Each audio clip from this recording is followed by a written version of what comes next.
The movie begins with Raya and Tuk Tuk traveling in a desert wasteland. She explains that 500 years ago, Kumandra was a prosperous land where everyone lived together in harmony. There were even dragons. However, the Droon came. Described as a mindless plague that spread like wildfire, anyone who crossed its path was turned to stone. The dragons fought against them, but even they fell victim to it. But the last dragon, Sisu, used her magic to form a gem that wiped out all of the Droon and restored those who were turned into stone, except the dragons. Sisu's gem should have been an inspiration for the people of Kumandra, but instead, greed and human nature took over, and they all fought each other to get control of the gem. Kumandra then split up into 5 different tribes, and the gem was hidden. We then jump 500 years later, where Raya is on a mission. She and Tuk Tuk are younger and smaller, and together, they are able to get past the booby traps and open up a door to a room that holds Sisu's gem. Inside, she finds a mysterious warrior, and the man says that Raya won't even be able to put a toe on the platform. They begin to fight, and when the man holds Raya at knife point, he sees that her toe is on the platform, and says that she passed the test. We then learn that the man is actually her father, Chief Benja. Through a ceremony, Raya is instituted as a protector of the gem. She learns from Chief Benja that he has invited all the tribes to hopefully re-establish Kumandra. Raya explains to us what the different tribes are: Fang, Tail, Spine, Talon, and Heart, which is the tribe they live in and the one that holds the gem. Outside, all the tribes gather to listen to Chief Benja, and when he explains his plan, he's only laughed at. Raya then steps in and asks if anyone is hungry. The only person who comes forward is Namari, a member of the Fang tribe. They both realize that they are each dragon nerds, and Namari shows Raya a map on how to find Sisu. She then gives Raya a pendant, and Raya takes her away to show her the gem. Inside the room, we learn Namari's true nature, and realize that she's only here to steal it. A firework goes off, signaling to the Fang tribe to go help Namari, which Chief Benja sees. Namari and some Fang warriors are about to fight Raya when her father jumps in and holds them off. All of the other tribes then come in and realize that the gem is there for them to take. Chief Benja desperately tries to reason with them, but he's shot by an arrow, allowing all the tribes to take the gem for themselves. It falls to the ground and shatters, then the temple around them begins to crumble. Everyone sees that the Droon are back, and they start to consume and turn some people into stone. Chief Benja uses a gem fragment to hold off the Droon, so the other tribes take a fragment to protect themselves. On the bridge, Raya tries to help her father up, but he only gives her the gem and pushes her into the water, which is the Droon's weakness. Raya then sees her father turned into stone. 6 years after the Droon were freed, Raya is in the Tail tribe with Tuk Tuk. She follows a map in hopes of reviving Sisu, but encounters a Droon. Luckily, she's able to get the gem fragment and fend it off. Inside, she performs a ritual, and the water around her begins to float in the air, and it revives Sisu. However, she doesn't know anything about what happened 500 years later, and still thinks that Kumandra is still united. She then learns that the gem is broken, but when she touches it, it seems to power her. Outside, the older Namari and some warriors are following Raya. They get to the river, but in the background, Raya and Sisu are escaping. She then updates Sisu on what happened after the gem broke. The chief of each tribe took a piece of the gem for their own, and Raya then takes Sisu to a place full of booby traps. They make their way through, then see a room with the gem inside. It's the Tell tribe chief, but it's only a skeleton. Raya and Sisu get to the platform, and Raya is able to get the gem without setting off the trap. When she hands it to Sisu, she gains a new power and is able to transform into a human. Raya is then confronted by Namari, and she sets off the trap so she and Sisu can escape.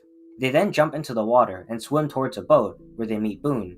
Sisu transforms back into a dragon and helps the boat swim away from Namari.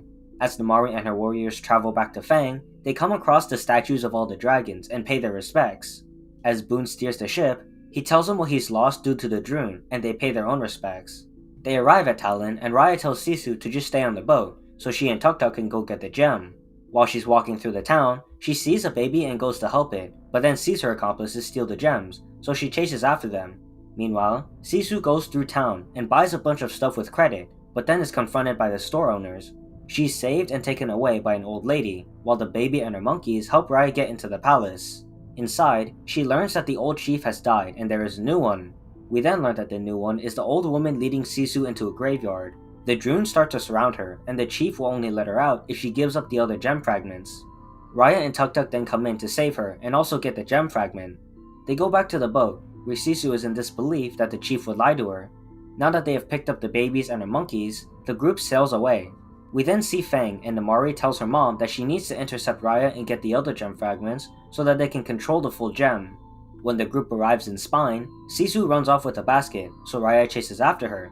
She wants to prove to Raya that she can still trust someone, but when they get to the front gate, they are caught by a trap. When they wake up, they find themselves tied up while they meet Tong. Tuk Tuk and the others then save them and tie up Tong. Outside, Raya sees Namari, then realizes that Tong is the only survivor of the Spine tribe. She asks for his help, so while the group escapes, Raya faces off against Namari. They fight each other, but when both of them lose their weapons, they begin to fight hand to hand. Namari has the upper hand, so Sisu changes back into dragon form and knocks her away. She stares into Namari, but all she sees in her eyes are tears. They all go back to the boat, where the others learn that Sisu is a dragon. When she's given the new gem fragment, it begins to rain, and Sisu is able to fly in the sky with it. Now that they only need one more gem fragment, they plan to steal it from the Fang tribe. Sisu tries to trust the Fang chief, but Raya shuts down the plan. Sisu then takes her back to the Heart tribe, and they go into the old temple. Inside, Raya sees the statues of the other dragons, and Sisu explains what happened when the gem was created. She was one of the last ones alive, so they trusted her and embedded all of their powers into the gem. Inside the Fang tribe, Namari goes to her mom, but she already knows that there's a dragon. She then tells Namari to get Sisu and the other gem fragments so that they can rebuild everything on their own terms. The group's plan is to have the baby and monkeys sneak their way through and give Namari the old pendant she gave to Raya. The two then meet together, and Namari places the gem fragment on the floor, so Sisu comes out of hiding. But then, she takes out a crossbow, so Raya places her hand on her sword. Instead, Sisu tells Raya to trust her and goes to talk with Namari. When Raya sees that she's about to pull the trigger, she uses her sword to knock away the crossbow, but it's too late, and Sisu is killed by an arrow. She falls into the water, and soon, all of the water disappears, allowing the Droon to reach Fang. As everyone inside the tribe begins to run away, Raya walks towards the palace and confronts the grieving Namari, who sees her mother turn to stone. They begin to fight, while outside, the group tries to get to Raya, but Tong knows they can't. Instead, they begin to help the Fang villagers, leading them to safety by using the gems to fend off the Droon. With her anger, Raya is able to overpower Namari, but realizes that she is also to blame for Sisu's death. When Namari looks back, Raya is gone, and we see her helping out the group fight off the Droon. Everyone falls into a cave below, including Namari, and they all protect each other from the Droon. Realizing that she has to have trust, Raya tries to get the group to give Namari their gem fragments, but none of them want to, so Raya puts it on herself to take the first step. She hands Namari her gem fragment, then is turned to stone. The others follow suit, and they all stand by each other as they all turn to stone. Now having all of the gem fragments, Namari is tempted to just leave them, but changes her mind and rebuilds the gem. She then stands by the group and is also turned to stone. The dull gem bursts back to life and erases all the Droon. The rain that follows turns everyone back to normal, and all of the water returns. As they look in the distance, they see that all of the dragons have also returned, and using their magic, they revive Sisu. She hugs everyone, including Namari, and then we see everyone reuniting with their own families. Raya is the last one, and she is taken back to the Heart tribe, where she finally sees her father after 6 years. Together, they see that all of the tribes have come together to rebuild Kumandra. As all of the dragons fly in the sky, the movie ends.